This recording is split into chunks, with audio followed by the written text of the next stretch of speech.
I know that you've touched on this a number of times throughout the year, just about the difficulty of going through day to day with testing and the way this year has worked out. From a coaching perspective, has this made this the most challenging year where every week it seems like you have to adjust the personnel and you don't always know which guys you're going to have by a Friday night or next Monday night?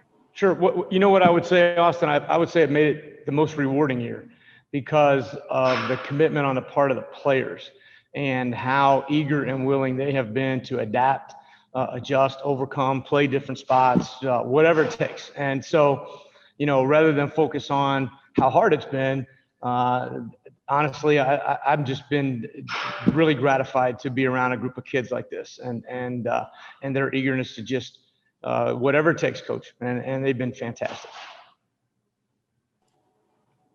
Next up will be Bill Rabinowitz. Bill. Hi, Terry. Hi, Bill. Could you just kind of speak to the challenge that Alabama's offense presents? I mean, you were going against a good offense last week with Clemson, but it seems like Alabama's at a different level. What do you have to do to try to slow them down? And specifically, your defensive line is going against a very, very good offensive line. Yeah, this is a great offense. It is a complete offense. They're now 5 All-Americans on the offensive side of the ball and a Heisman Trophy winner and the runner-up. And, they have great players, but they also have a great scheme. And they understand how to attack defenses. People have tried numerous different things against them, and they always have an answer. I think their kids play hard. I think they play physical.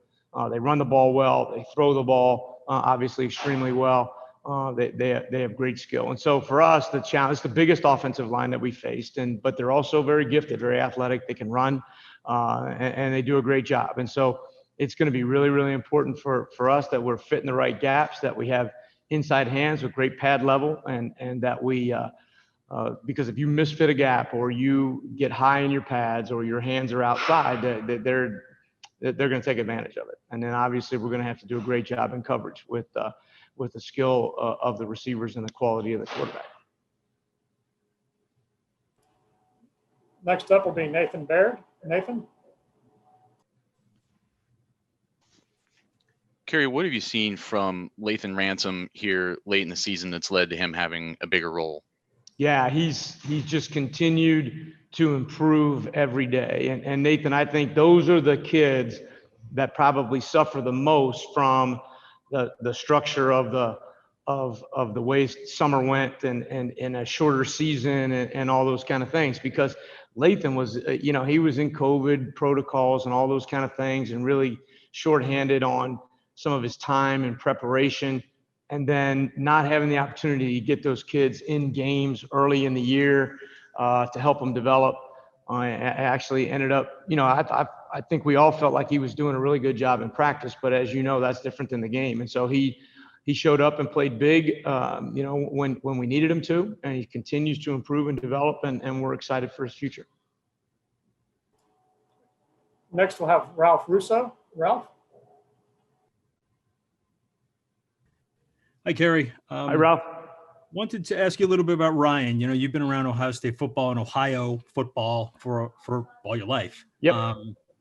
Why was Ryan, in 2 parts, why was Ryan a good fit, and what was the evolution of the offense that he brought in to Ohio State? And maybe why was his personality a good fit to replace Urban? I would say this. I would say, first of all, the offense, when he showed up and we started doing 7-on-7s and things like that in spring ball and training camp, there was a completely different feel to the passing game. And he brought elements of the passing game that were really, really challenging. And it was like a cold water in your face. You go out there and practice, and he's very, very creative with what he was doing in the passing game. That was the very first year, the very first day. You could feel it. And so it's just gotten better and better. I'd watched them last year when I wasn't here and watched what they were doing offensively, and it's an incredible thing. So I think he's a brilliant offensive mind. But I also would tell you that I think he's a very, very gifted leader of young men. And I think that he has managed to bring us through this situation as well as anybody could possibly have done, from leading me as an assistant coach and our staff to every support person in the building. And then obviously what he's done with our players and their families and the communication with them.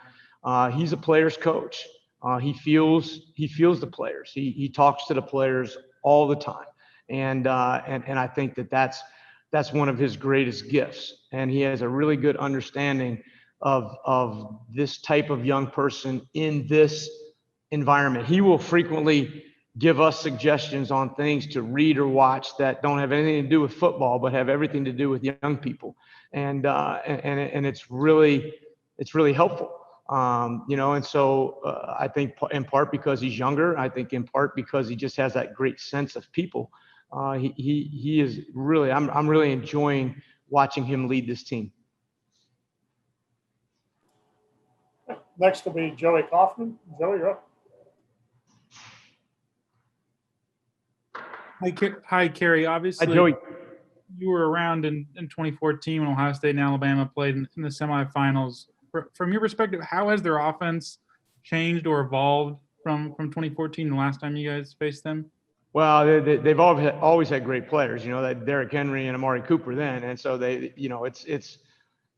that's the Alabama way. They've always been physical. That's the Nick Saban way. I mean, those things don't change, but the evolution of the passing game and the passing attack and the variety of things that they do offensively is exceptional. Coach Sarkisian has done a great job of challenging the defense on every single play. And so I certainly think that they have really evolved from 2014. Great players, great coaches, great effort, play hard, but also now a lot more wrinkles to the offensive package. Next we'll hear from Pat Murphy. Hi, Kerry. Hi, Pat. This game, obviously, you've been in these big games before as a coach here and in the NFL, but as a defensive coordinator, how does that change your approach, your anything on game day? Just how does that change, especially in a game when you're going up against, as you just talked about, an Alabama offense that is as good as this one is? Yeah, I don't think any of it has to do with me. I do think your preparation when you have to get 2 or 4 or 5 or 6 guys ready for a game is different than when you're trying to get an entire defense. But here, our position coaches, they are phenomenal. And Larry and Greg and Al and Matt do a great job of coaching their guys, getting their guys ready to play and helping. We formulate the game plan together. By the time we get to game day, we all have a pretty good idea of how we want to try to approach the game. And then I think those guys have done a great job this year of suggesting and making adjustments in game that have helped us have the opportunity to play well. And so I think that my hat's off to those guys. They've done a great job. I'm just a part of that group on game day and really every day of the week. Next we'll have Bill Landis. Bill?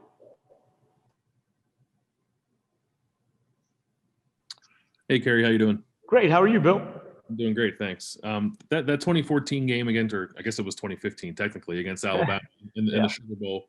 I know you won the title afterward, but that win in particular seemed like such a watershed moment for the program. What do you remember about that win, and what do you think it's done for the program since then? Yeah, I think that stretch, of those 3 games when you're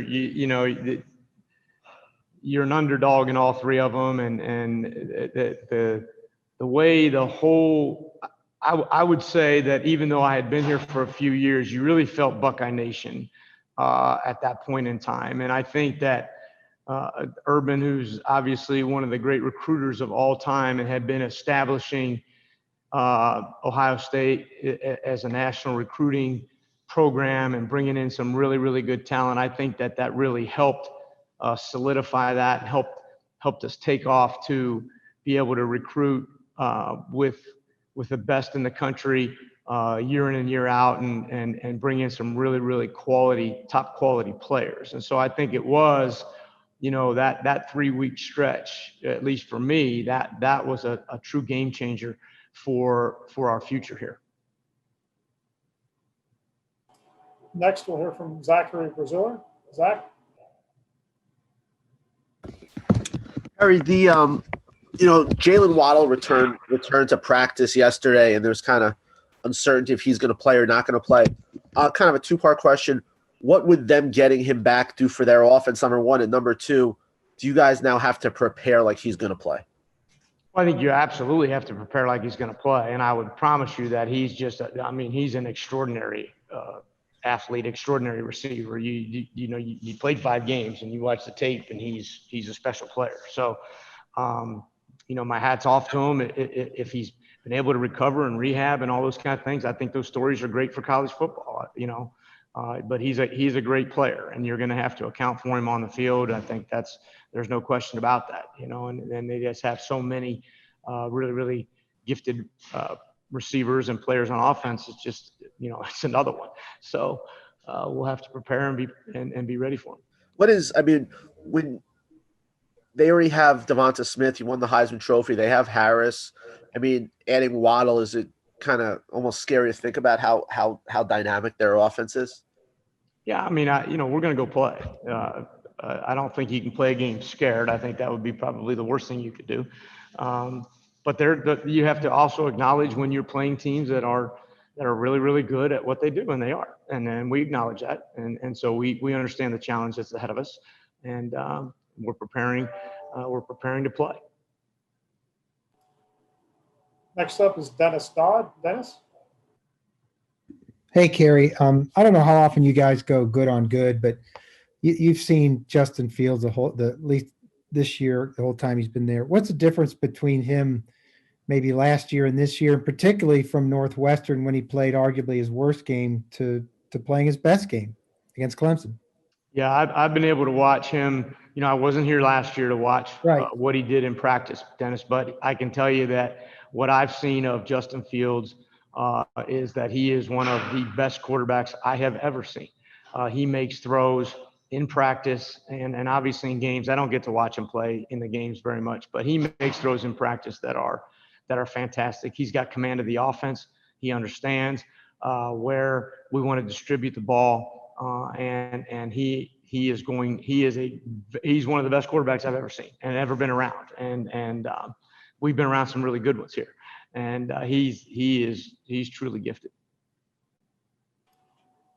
Next, we'll hear from Stephen Means. Stephen?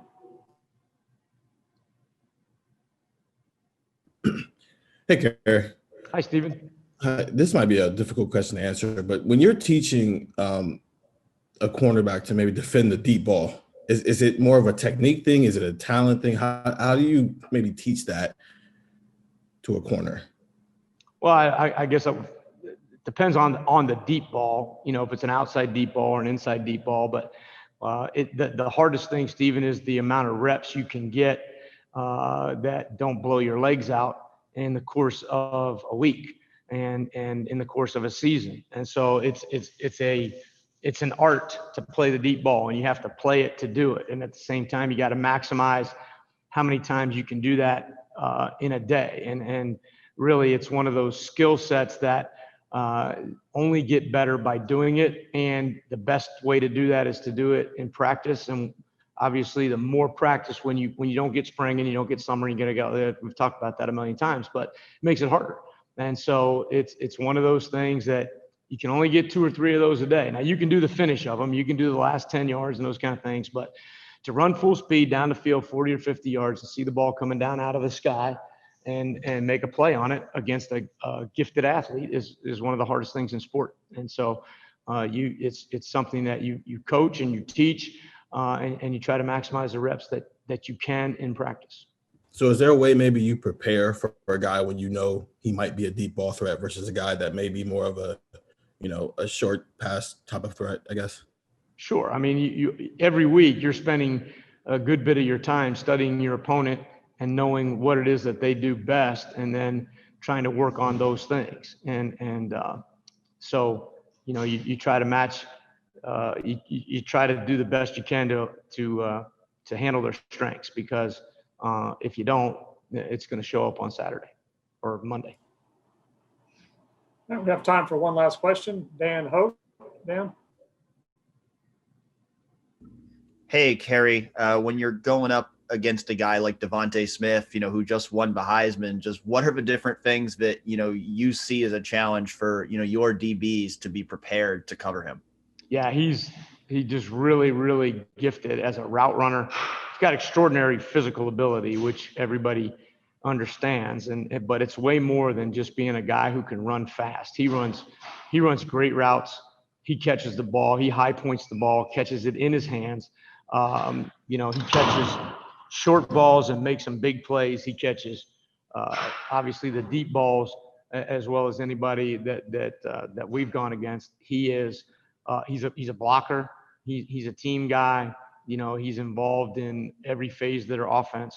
And so you just, I appreciate good players. He's a great player. I enjoy watching great players in college football, because that's what this is about. I get to watch a bunch of them out there every day when I'm here, and I appreciate that. Now, I don't particularly get excited about defending them all the time, but because he's really special. But they got a bunch of specials, and so we're going to go out there and do the very best we can with him.